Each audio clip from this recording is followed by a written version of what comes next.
السلام علیکم ویورز، میں آپ کے سامنے محرم الحرام کے چند اہم واقعات بیان کرنے جا رہی ہوں۔ امید ہے کہ آپ کو یہ ویڈیو اچھی لگے گی۔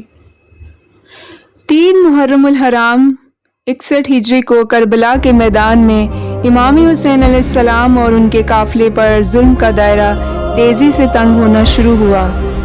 اس روز ابن زیاد نے عمر بن سعد کو حکم دیا کہ امام حسین علیہ السلام اور ان کے ساتھیوں پر پانی بند کر دیا جائے تاکہ وہ انہیں جنگ سے پہلے ہی جسمانی اور نفسیاتی طور پر کمزور کر دے۔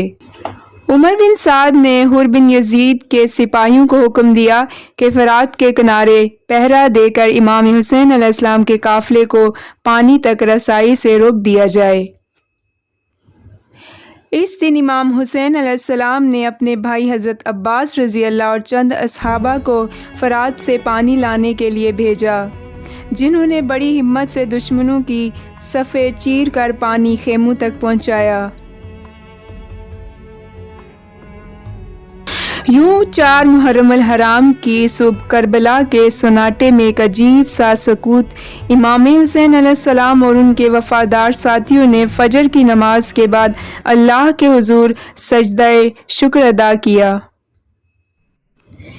اس دن لشکر یزید کی تیاریوں میں غیر معمولی تیزی آ چکی تھی۔ امام حسین علیہ السلام کے خیمے کے باہر دشمن کے خیمے بڑھتے جا رہے تھے اور ہر قدم دشمن کے ارادوں کو بے نقاب کر رہا تھا۔ ایسے میں عمر بن سعد، جو کہ صحابی رسول سعد بن ابی وقاص کا بیٹا تھا، امام حسین علیہ السلام کے پاس ایک مذاکراتی پیغام لے کر آیا۔ یہ بظاہر امن اور مفاہمت کی باتیں تھیں۔ عمر بن سعد نے 3 راستے پیش کیے۔ نمبر 1، یا تو امام حسین علیہ السلام یزید کی بیعت کر لیں اور پھر یا کسی سرحدی علاقے میں چلے جائیں تاکہ خلافت کو خطرہ نہ ہو، یا واپس مدینہ لوٹ جائیں۔ امام حسین علیہ السلام نے ان تمام آپشنز کو رد کر دیا کیونکہ وہ ان کی مکاری سے خوب واقف تھے۔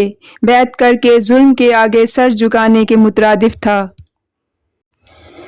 عمر بن سعد کوفہ کی حکومت کا خواہش مند تھا اور وہ یہ چاہتا تھا کہ جنگ نہ ہو اور ابن زیاد اور یزید دونوں کی نظر میں معتبر رہے، لیکن اس کی یہ چال امام حسین علیہ السلام کے انکار سے ناکام ہو چکی تھی۔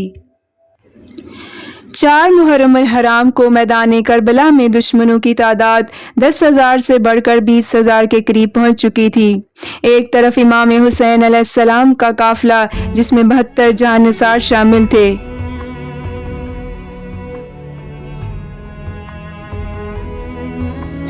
اس دن ایک فیصلہ کن مرحلہ آیا جب یزید اور اس کے رفقاؤں نے اہل بیت اطہار پر دریائے فرات کا پانی بند کر دیا تھا۔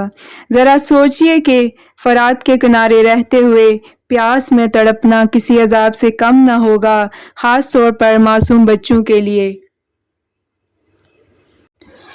مزید تفصیل جاننے کے لیے آپ ہمارے چینل کو لائک، سبسکرائب اور شیئر ضرور کیجیے گا۔ انشاءاللہ اگلی ویڈیو میں ہم اس کے اگلے واقعات کو آپ کے سامنے بیان کریں گے۔ شکریہ۔